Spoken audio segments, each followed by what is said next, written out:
কি হচ্ছে আশেপাশে অনেক ভাইরা আছেন। নাম কি ভাই? যে বাড়িতে ডাকাতি হচ্ছে নাম কি? হ্যাঁ? বাসিকদার নতুন বাড়ি ডাকাতি হচ্ছে। মাইকের আওয়াজ যতদূর পর্যন্ত আছে, যে সমস্ত যুবক ভাইরা, আমার ভাইরা যারা বসা আছেন এবং আমার মা বোনেরা যারা আছেন, লাঠি কেটে হোক ঝাঁটা নিয়ে বের হন, এদেরকে ঢালাই দিতে হবে। কথা বল না কেন? আপনাদের বাংলা দেখলাম, এই রাস্তার নিচে তুলে ফেলুন কুত্তাদেরকে। বাংলাদেশে এমন একটা অবস্থা হয়ে গিয়েছে, বাংলাদেশে প্রকাশ্যে এরকম করে ডাকাতি হয়। বাংলাদেশে কি এই সন্দ্বীপে কি পুলিশ প্রশাসন নাই? আছে, বলেন না কেন নাই? আছে। সন্দ্বীপ সবচাইতে বাংলাদেশের ভিতরে পুরাতন একটি দ্বীপ। কথা বলেন না কেন? আজকে সন্দ্বীপের মানুষগুলো সবচাইতে বড় অবহেলিত। এই যে 25 মিনিট ধরে স্পিড বোটে আসতে হয়, একটা জীবনের খেলারে ভাই। কথা বলেন না কেন? কোথায় স্পিড বোট, মানে কোথায় কি হয়ে যাবে একটা জীবনের। প্রত্যেকটা দিন প্রতিনিয়ত প্রায় 1,500 মানুষ এই যে সাগর পারাপার হচ্ছে হাতে নিয়ে। অন্তত পক্ষে এই সন্দ্বীপ থেকে এই আপনার কুমিরা ঘাট থেকে এই মাথা পর্যন্ত একটা ব্রিজ হওয়ার দরকার আছে না নাই? আপনারা সবাই ইনশাল্লাহ দোয়া করবেন এবং নিজ নিজ দায়িত্ব থেকে যখন যে দল ক্ষমতায় যাবে আপনারা তাদেরকে মেসেজ দেবেন আমাদের সন্দ্বীপবাসীর জন্য একটা ব্রিজের যেন আল্লাহ পাক রব্বুল আলামিন দোয়া করি আপনাদেরকে একটা ব্রিজ যেন উপহার দিয়ে দেব। আমিন। সম্মানিত ভাইরা আমার, আল্লাহ পাক রব্বুল আলামিন তাহলে কত সুন্দর করে জানিয়ে দিলেন, বান্দারে আমি আল্লাহ পাক রব্বুল আলামিন তোমাদের থেকে পরীক্ষা নেব। কি নিব? জোরে বলেন না কেন? কি নিব? ভুলে গেছেন মনে হয় আপনারা। আমি আল্লাহ পাক রব্বুল আলামিন তোমাদের থেকে পরীক্ষা নিব। আমি আল্লাহ পাক রব্বুল আলামিন 5টি বিষয়ে তোমাদের থেকে আমি আল্লাহ পাক রব্বুল আলামিন পরীক্ষা নিব। মিনাল খাউফি ওয়াল জু', 1 নম্বরে ভয় দিয়ে পরীক্ষা নিব। 2 নম্বরে আমি আল্লাহ পাক রব্বুল আলামিন ক্ষুধা দিয়ে পরীক্ষা নিব। 3 নম্বরে আমি আল্লাহ পাক রব্বুল আলামিন ধন সম্পদ দিয়ে পরীক্ষা নিব। 4 নম্বরে আল্লাহ পাক রব্বুল আলামিন আমি জীবন দিয়ে পরীক্ষা নিব। 5 নম্বরে আমি আল্লাহ পাক রব্বুল আলামিন ফল ফসলের ক্ষতির দ্বারা আমি আল্লাহ পাক রব্বুল আলামিন পরীক্ষা নিয়ে নিব। আল্লাহ পাক রব্বুল আলামিন পরীক্ষা নেবেন। যে কথার দিকে চলে গিয়েছিলাম, আল্লাহর নবী যে একজন সাহাবী, নাম তার আব্দুল্লাহ ইবনে হুযায়ফা। বর্তমান পৃথিবীর যেমন পরাশক্তি আমেরিকা আর রাশিয়া, তৎকালীন সময় পৃথিবীর পরাশক্তি ছিল রোম আর পারস্য। রোম আর কে? জোরে বলেন না কেন? এইদিকে মনোযোগ দেন ভাই, অ্যাটেনশন প্লিজ। তৎকালীন সময় পৃথিবীর পরাশক্তি ছিল রোম আর পারস্য। রোমের কাছ থেকে চিঠি এসে গেল হযরত ওমর রাদিয়াল্লাহু তাআলা আনহুর জামানার ঘটনা। হযরত ওমর রাদিয়াল্লাহু তাআলা আনহুর জামানার ঘটনা। রোম সম্রাটের নিকট থেকে চিঠি এসে গেল, মুসলমানদের কাছে চিঠি এসে গেল। রোমের যুদ্ধের জন্য এমন একটা চিঠি এসে গেল, রোমের যুদ্ধের জন্য হযরত ওমর রাদিয়াল্লাহু তাআলা আনহু মুসলমানদের একটি কাফেলা বানায়া রোমের উদ্দেশ্য করে পাঠিয়ে দিলেন। রোমের উদ্দেশ্য করে পাঠিয়ে দেওয়ার পর রোমে গিয়ে তারা যুদ্ধ করতে করতে এক পর্যায়ে রোম সম্রাটের হাতে আটক হয়ে গেলেন। রোম সম্রাটের কাছে আটক হয়ে যাওয়ার পর এবার রোমের সম্রাট শুনেছে মুসলমানদের ঈমান নাকি অনেক বেশি শক্তিশালী, তাদের ঈমানের পাওয়ার নাকি অনেক বেশি। তাহলে মুসলমানদের ঈমানের পাওয়ার এত বেশি, তাহলে অবশ্যই আমি এত বড় রোম সম্রাটের রাজ্যের এত বড় একজন নেতা, লিডার, বাদশা, অবশ্যই মুসলমানদের ঈমান কেমন অবশ্যই পরীক্ষা নিতে হবে। আর মুসলমানদের ঈমান কেমন আমি পরীক্ষা নিয়ে, এটা তাদের পরীক্ষা নিয়ে আমি যাচাই বাছাই করব আর দেখব মুসলমানদের ঈমান কেমন। এদিক থেকে আল্লাহ পাক রব্বুল আলামিন রোম সম্রাটের মনের ভিতরে ইসলামের ভালোবাসা ফিট করায় দিতেছেন। সুবহানাল্লাহ কম। রোম সম্রাট মুসলিম সৈন্যদের কাফেলা আটক করার পর এবার রোমের কাঠগড়ায় দাঁড় করানো হলো। রোমের কাঠগড়ায় দাঁড় করানোর পর এবার রোম সম্রাট ডেকে ডেকে বলতেছে, ও মুসলিম সৈন্যদের এত বড় কাফেলা, অবশ্যই এত বড় একজন কাফেলা পাঠিয়ে দিছে জামানার লিডার ওমর, অবশ্যই তোমাদের এই কাফেলার একজন লিডার দিয়ে তোমাদেরকে পাঠিয়ে দিয়েছে। বলো বলো বলো গো, তোমাদের এই মুসলিম সৈন্যদের ভিতরে, তোমাদের এই মুসলিম কাফেলার ভিতরে তোমাদের দলের লিডার কি? এই কথা বলার পর পিছন দিক থেকে একজন তরতাজা যুবক হাত উত্তোলন করলেন একেবারে পিছন দিক থেকে। যিনি মুসলিম সৈন্যদের লিডার হাত উত্তোলন করতেছে পিছন থেকে। আর আজকের নেতারা সামসেরা মিছিল করার জন্য দেখবেন ঠেলা ঠেলি করে সামনে যাওয়ার জন্য। এরা মুসলমানের গোলাম যখন বললেন এত বড় একটা কাফেলা পাঠিয়ে দিয়েছে, বড় বড় বড় তোমাদের এই কাফেলার ভিতরে কে আছো? তোমাদের কাফেলার ভিতরে কে এমন আছো যে কয় হযরত ওমর রাদিয়াল্লাহু তাআলা আনহু লিডার বানিয়ে পাঠিয়ে দিয়েছে? কে তোমাদের এই মুসলিম কাফেলার লিডার? কে তোমাদের লিডার? কে তোমাদের লিডার? তোমাদেরকে কে লিডার বানায়া, তোমাদের লিডার কে, কাকে বানায়া দিয়ে ওমর রাদিয়াল্লাহু তাআলা আনহু পাঠিয়ে দিয়েছে? পেছন দিক থেকে একজন হাত উত্তোলন করে একজন যুবক নাম তার আব্দুল্লাহ ইবনে হুযায়ফা, আব্দুল্লাহ ইবনে হুযায়ফা হাত তুলে বললেন, আমাকে এই মুসলিম সৈন্যদের লিডার বানিয়ে পাঠিয়ে দেওয়া হয়েছে। আর বাচ্চা, রুমের বাচ্চা চিন্তা ভাবনা করতেছেন, আমরা এত বড় বাচ্চা হয়ে কখনো কোথাও গিয়ে পেছনে বসে থাকি না। এ কেমন মুসলমানদের লিডার, এ কেমন মুসলমানদের লিডার, এ পেছনে বসে আছে কেমন মুসলমানদের লিডার যার ভিতরে কোনো অহংকার নাই, লিডার বানিয়ে দিয়েছে, পেছনে বসে আছে, কোনো অহংকার নাই, সামনে আসে না। এ কেমন লিডার? এবার রোমের বাচ্চার ভিতরে এরকম করে রোম সম্রাটের মনের ভিতরে এবার প্রেম জাগতেছে ইসলামের। সুবহানাল্লাহ। রোম সম্রাটের মনের ভিতরে ইসলামের প্রেম আল্লাহ পাক রব্বুল আলামিন জাগিয়ে দেন। আল্লাহ পাক রব্বুল আলামিন রোম সম্রাটের মনের ভিতরে প্রেম জাগিয়ে দেওয়ার পর রোম সম্রাট যখন দেখলেন মুসলিম সৈন্যদের লিডার পিছনে বসে, বলে, যুবক আসো আসো আসো রে যুবক, একটু সামনে আসো, কাঠ গড়ায় আসো, তোমাকে আমি কিছু প্রশ্ন করতে চাই। আব্দুল্লাহ ইবনে হুযায়ফা কাঠ গড়ায় দাঁড়িয়ে গেলেন, সমস্ত সাহাবা আজমাইনগণ দাঁড়িয়ে।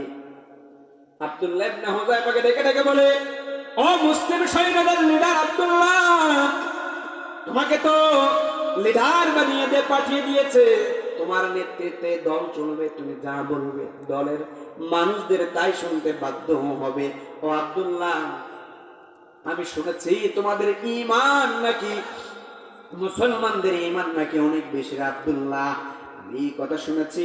ও আব্দুল্লাহ, বলো বলো বলো, ওই ঈমানটা কিসের বিনিময়ে ছেড়ে দিতে রাজি আছো?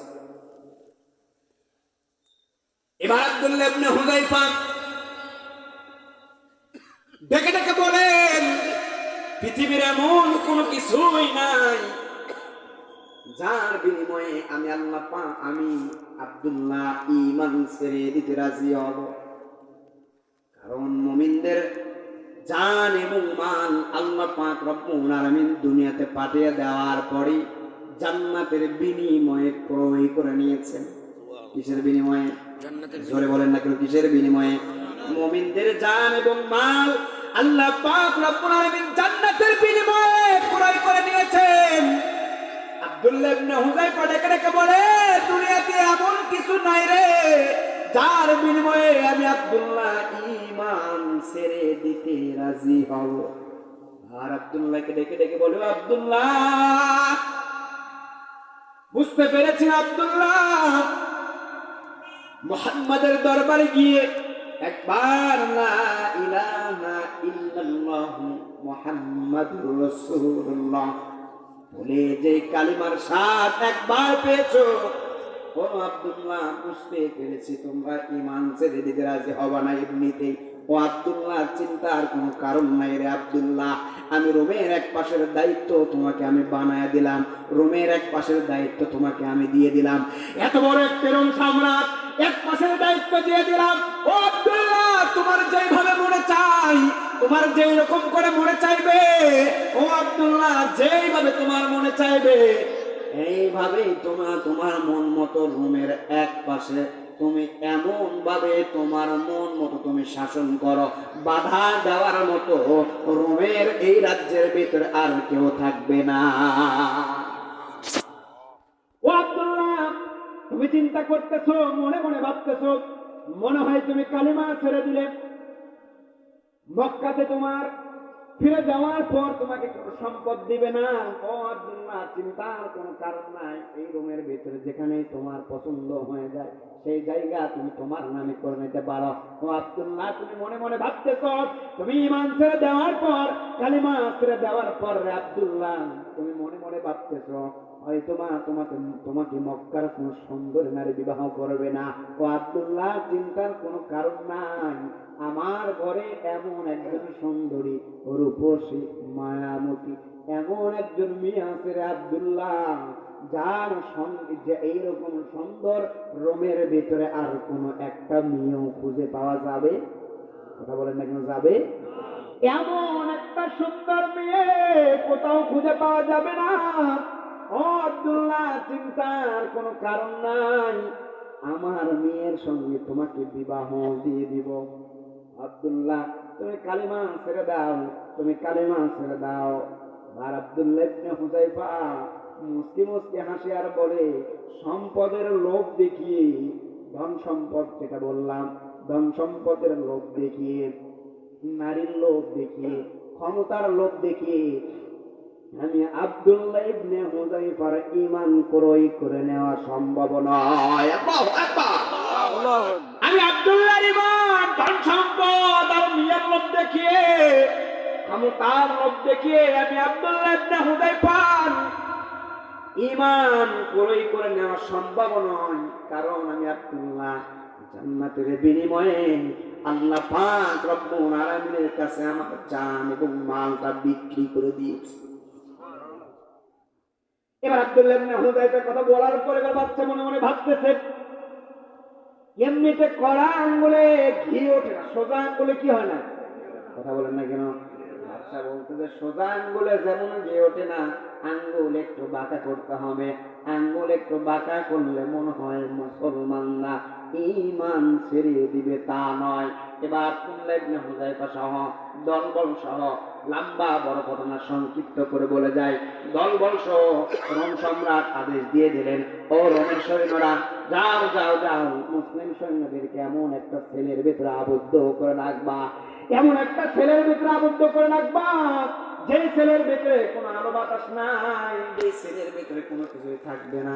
যেমন আমরা হাসিনা যাওয়ার পর দেখেছি আয়না ঘর, জোরে কন্যা জ্ঞান, এমন একটা ছেলের ভিতরে আবদ্ধ করে রাখবা রে, যেমন এই ছেলের ভিতরে আলো বাতাস না যায়, কোনো আলো বাতাস থাকবে না, বাহিরের কোনো কিছু তারা অনুভব করতে পারবে না। এমন একটা ছেলের ভেতরে আবদ্ধ করে রাখো, রাখার পর এদেরকে খাবারও দেবা না, না খেয়ে রাখবা। যে কথা বলতেছিলাম, মিনাল খাউফি ওয়াল জু ওয়া নাকসিম মিনাল আমওয়ালি ওয়াল আনফুসি ওয়াস সামারাত, আল্লাহ পাক রব্বুল আলামিন ভয় দিয়ে, ক্ষুধা দিয়ে আল্লাহ পাক রব্বুল আলামিন পরীক্ষা নেবেন। বললো বললো, যাবে যাও, এদেরকে এমন একটা ছেলের ভিতরে আবদ্ধ করে রাখবা এই ছেলের ভিতরে কোনো আলো বাতাস নাই, এমন একটা আয়না ঘরের মতো ঘরের ভিতরে আবদ্ধ করে রাখবা। এই ঘরের ভিতরে আবদ্ধ করে রেখে এদেরকে খাবারও দিবা না। 2 নম্বর, খোদা দিয়ে পরীক্ষা করবে, কি দিয়ে? প্রমাণ দিয়ে দেব। আল্লাহ পাক রব্বুল আলামিন কত সুন্দর করে 1500 বছর আগে কোরআনুল কারীমের ভিতরে জানিয়ে দিয়েছেন, বান্দারে হতাশ হওয়ার কোনো কারণ নাই, ভয় পাওয়ার কোনো কারণ নাই। আল্লাহ পাক রব্বুল আলামিন 1500 বছর পূর্বে কোরআনটা নাযিল করে দিয়ে তোমাদের থেকে কি কি পরীক্ষা নেওয়া হবে, কিসের বিনিময়ে তোমাদেরকে জান্নাত দেওয়া হবে, আর কি করলে তোমরা জাহান্নামে যাইবা। আমি আল্লাহ পাক রব্বুল আলামিন ১৫০০ বছর পূর্বে আমি আল্লাহ পাক রব্বুল আলামিন জানিয়ে দিয়ে গেলাম, ও বান্দা হতাশ হয় না। রোম সম্রাট বলল, এদেরকে খাবার দিবে না, এদেরকে পরীক্ষা করবা, এরা যেন মারাও না যায়, এরা যেন মারাও না যায়। এরা যদি মারা যায়, আমি যে ঈমানের পরীক্ষা নিতে শুরু করেছি, এই ঈমানের পরীক্ষা নিতে আমি সাকসেসফুল হতে পারবো না। মূলত রোমের সম্রাট পরীক্ষা নেই ঈমানের, মুসলমানদের কিসের, এবারে বলেন না কেন কিসের, ঈমানের পরীক্ষা নেই। এই কথা বলার পর এবার সৈন্যরা তাই করলেন, ছেলের ভিতরে আবদ্ধ করে রাখার পরে একদিন যায়, 2 দিন যায়, 3 দিনের না খাওয়া সাহাবা আজমাইন 1 সপ্তাহ যুদ্ধ করেছে, অবস্থা বড় কাতর করুণ হয়ে গিয়েছে। 3 দিন যাওয়ার পর সাহাবা আজমাইনদের অবস্থা বড় করুণ হয়ে গিয়েছে, খারাপ হয়ে গিয়েছে। রোম সম্রাটের কাছে দৌড় দিয়ে চলে আসলেন রোমের সৈন্যরা, ও রোম সম্রাট, মুসলমানদের অবস্থা বড় করুণ হয়ে গিয়েছে, এদেরকে যদি খাবার না দেওয়া হয় এরা মারাও যেতে পারে, এদেরকে খাবার না দিলে এরা মারা যাবে। এবার রোম সম্রাট বলল, ঠিক আছে, যাও যাও যাও, এদেরকে খাবার দিয়ে দাও। খাবারের জন্য তৎকালীন সময় গোশত রুটি ছিল তাদের প্রধান খাদ্য। যাও যাও যাও, তাদের জন্য গোশতের ব্যবস্থা করো, গোশত পাক করো। কিসের গোশত পাক করবা? তাদের জন্য শুকুরের গোশত পাক করো, যেটা মুসলমানদের জন্য আল্লাহ পাক রব্বুল আলামিন খাওয়া হারাম করে দিয়েছে। আর এদের পানিও পিপাসায় লেগে গিয়েছে, পিপাসায় বড় কাতর হয়ে গিয়েছে। তরল খাবারের পানি হিসেবে এদেরকে মদ মিশানো পানি দিবা, যেই মদটা মুসলমানদের জন্য হারাম করে দেওয়া হয়েছে, আর বাংলাদেশে সেই মদের লাইসেন্স দেওয়া হয়। সম্মানিত ভাইরা আমার, এবার বাচ্চা বললেন, যাও যাও যাও, তাদেরকে শুকুরের গোশত দাও, মদ মিশানো পানি দিয়ে দাও। তাই করলেন, শুকুরের গোশত তাদের সামনে নিয়ে আসা হলো, মদ মিশানো পানি নিয়ে আসা হলো। নিয়ে আসার পর খাবারটা পরিবেশন করার পর এবার রোমের সৈন্যরা মুসলিম সৈন্যদেরকে ডেকে ডেকে বলতেছেন, ও মুসলিম সৈন্যরা, তোমাদের সামনে যে খাবারটা রাখা হইতেছে, তোমরা কি জানো রে, এই খাবারটা তোমাদের জন্য হারাম করা হয়েছে। কি করা হয়েছে? এই খাবারটা তোমাদের জন্য হারাম করা হয়েছে, মুসলমানদের জন্য হারাম খাবার। সঙ্গে সঙ্গে সাহাবা আজমাইন খাবারটা ছুঁড়ে নিক্ষেপ করে ফেলে দিলেন। ছুঁড়ে ফেলে দেওয়ার পর খাবারটা যখন ছুঁড়ে ফেলে দিলেন, ছুঁড়ে ফেলে দেওয়ার পর এবার রোমের সৈন্যরা সঙ্গে সঙ্গে রোম সম্রাটের কাছে হাজির, বলে, ও বাচ্চা, মুসলিম সৈন্যরা মুসলমানদের জন্য যেটা হারাম, এই হারাম খাদ্যটা তারা বর্জন করেছে, এটা খায় নাই, কারণ মুসলিম সৈন্যদের এটা খাওয়া জায়েজ নাই।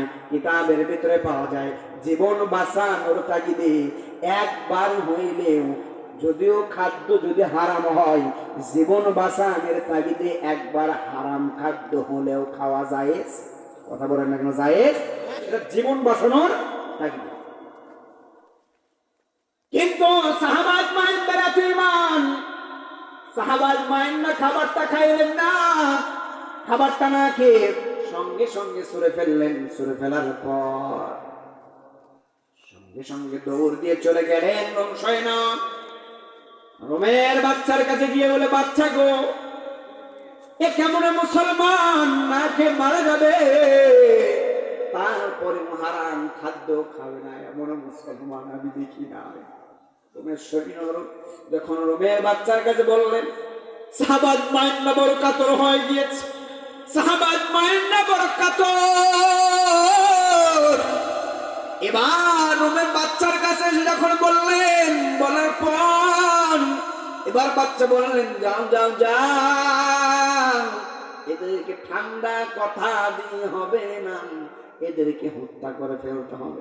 যাও যাও যাও, এদেরকে কাঠ করায় দাঁড় করায় ফেলো।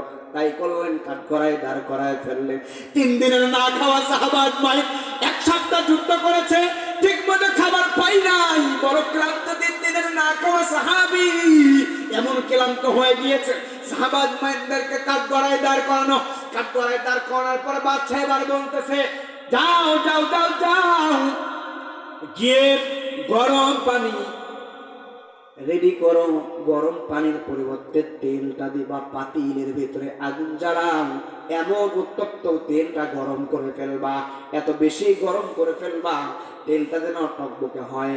এদেরকে তেলের ভিতরে চুবায়া চুবায়া একের পর এক শেষ করে দিব। এবার বাচ্চার আদেশে ঠিক তাই করলেন। হে মুসলমান ভাই, আমরা ইসলাম পেয়েছে চাচা উঠেন কে? আপনারা একটু পর পর একজন উঠে যাইতেছেন, একজন ঢুকতেছে, একটু বসেন না, বসলে খারাপ লাগবে। শেষ করে দেবো আমি কথা, শেষ করে দেবো। খারাপ লাগে? খারাপ লাগতেছে?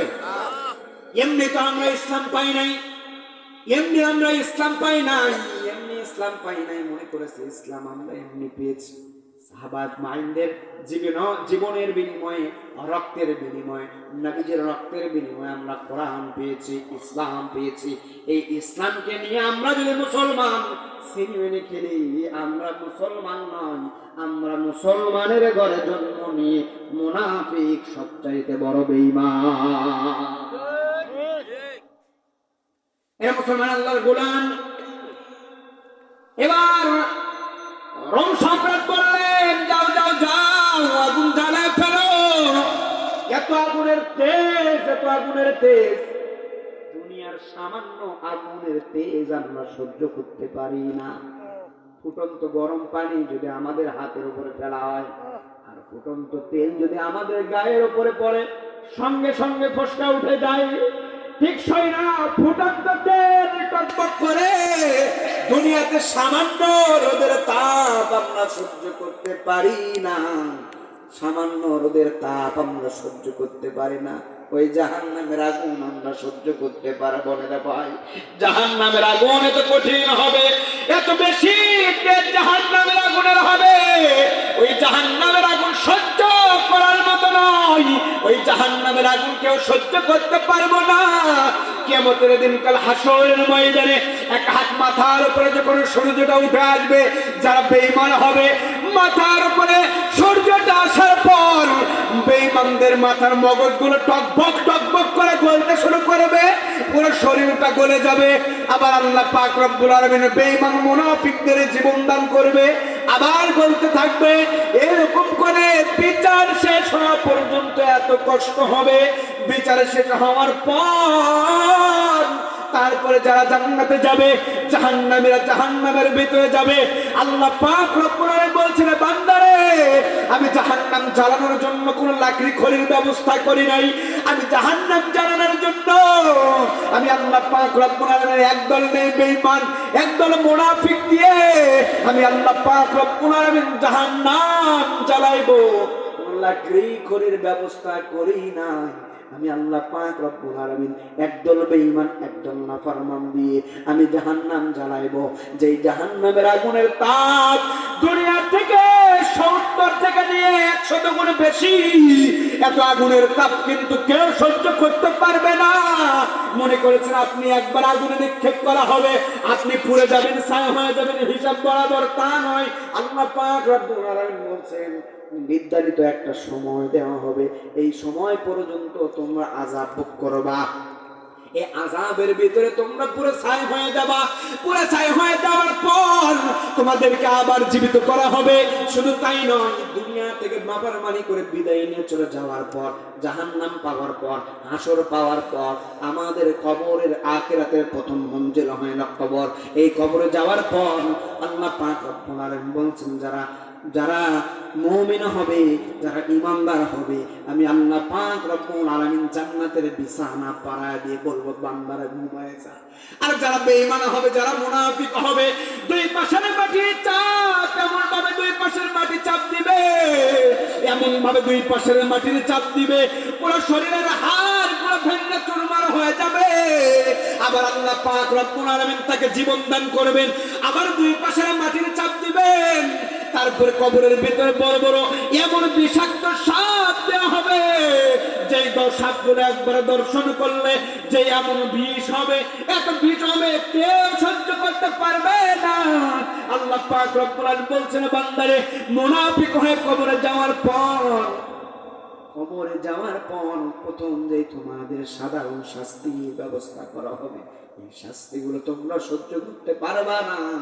ফলে কবরে আসো, তোমরা ভালো করে হিসাব করে আসো। বেঈমান হয়ে মুনাফিক হয়ে তোমরা কবরে আসিও না।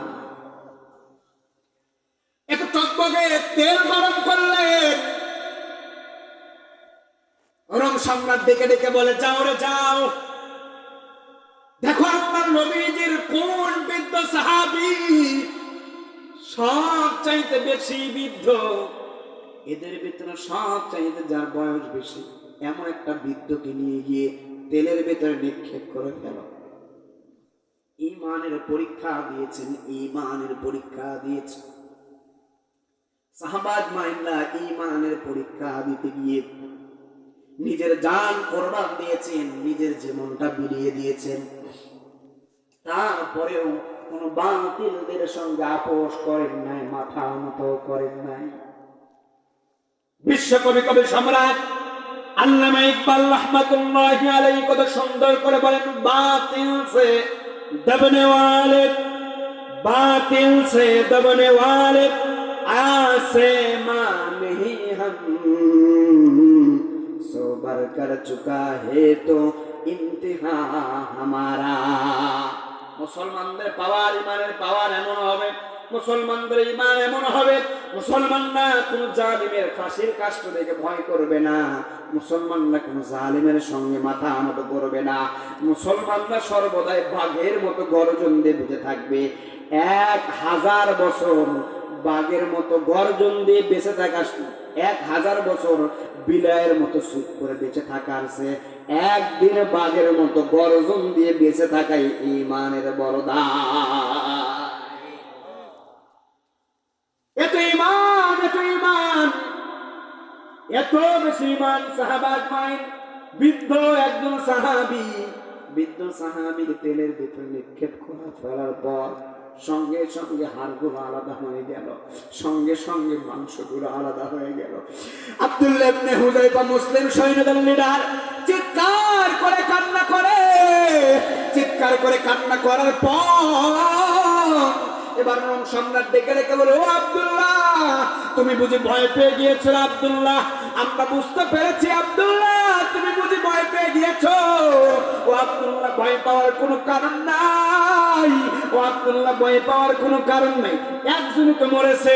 ও আব্দুল্লাহ, শুধু বলো বলো বলো, আমি ঈমান ছেড়ে দিতে রাজি আছি। তুমি যদি একবার বলো না আব্দুল্লাহ আমি ঈমান ছেড়ে দিতে রাজি আছি, সঙ্গে সঙ্গে তুমি সহ তোমাদের সবাইকে মুক্ত করা দেব। ও আব্দুল্লাহ, কান্নার কোনো চিন্তা নাই। ও আব্দুল্লাহ, আমি বুঝতে পেরেছি তুমি ভয় পেয়েছো, কি পেয়েছো। এবার আব্দুল্লাহ ইবনে হুযায়ফা সম্রাটকে ধমক দিয়ে ডেকে ডেকে বলে, চিৎকার করে, রোমের সম্রাট, তুমি কি মনে করেছো লা ইলাহা ইল্লাল্লাহ মুহাম্মাদুর রাসূলুল্লাহ পড়ে, কালিমা পড়ে ঈমান আনয়ন করার পর আমরা মুসলমান মনে হয় তুমি মনে করেছো বিলায়ের জাতি, ভয়ের জাতি? না না না, আমরা মুসলমান এমন নয়, আমরা মুসলমান সিংহের জাতি, আমরা মুসলমান বাঘের জাতি, আমরা মুসলমান সর্বদাই গর্জন দেই, কোন বাতিলদের সামনে মুসলমান আমরা মাথা নত করি না। সম্মানিত ভাইরা আমার, এবার আব্দুল্লাহ ইবনে হুযায়ফা রোমের সম্রাটকে ডেকে ডেকে বলে, রোম সম্রাট, আমি এই জন্যই কান্না করি। আব্দুল্লাহ ইবনে হুযায়ফা চিৎকার করে ডেকে ডেকে বলতেছে, আমি এই জন্যই কান্না করি, আমি এই জন্যই কান্না করতেছি। আল্লাহর নবীজির বৃদ্ধ একজন সাহাবীকে না নিয়ে গিয়ে, আমি আব্দুল্লাহকে যদি নিয়ে গিয়ে ওই তেলের ভিতরে নিক্ষেপ করতাম, আমি আব্দুল্লাহ শাহাদতের পেয়ালা পান করে আমি আব্দুল্লাহ শাহাদত বরণ করতাম।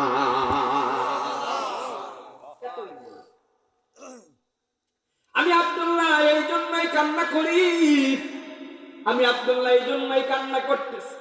কেমন সৌভাগ্য আল্লাহর নবীর বৃদ্ধ বৃদ্ধ একজন সাহাবীকে নিয়ে গিয়ে না দিলেও পারতে রে মুনাফিক, আমাকে যদি দিতা আমি আব্দুল্লাহ এতক্ষণ পর্যন্ত শাহাদাতের পিয়ালা পান করতাম, আমি আব্দুল্লাহ শাহাদাত বরণ করতাম।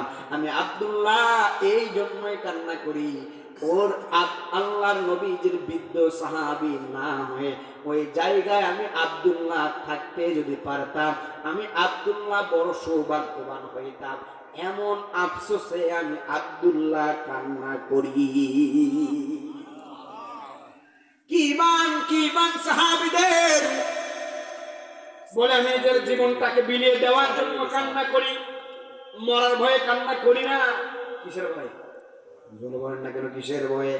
সাহাবা মাইন্না এত বেশি ভালোবাসতেন, এত বেশি ভালোবেসেছেন সাহাবা মাইন্না, এত বেশি ভালোবাসেছেন নবীজিকে। নবীজিকে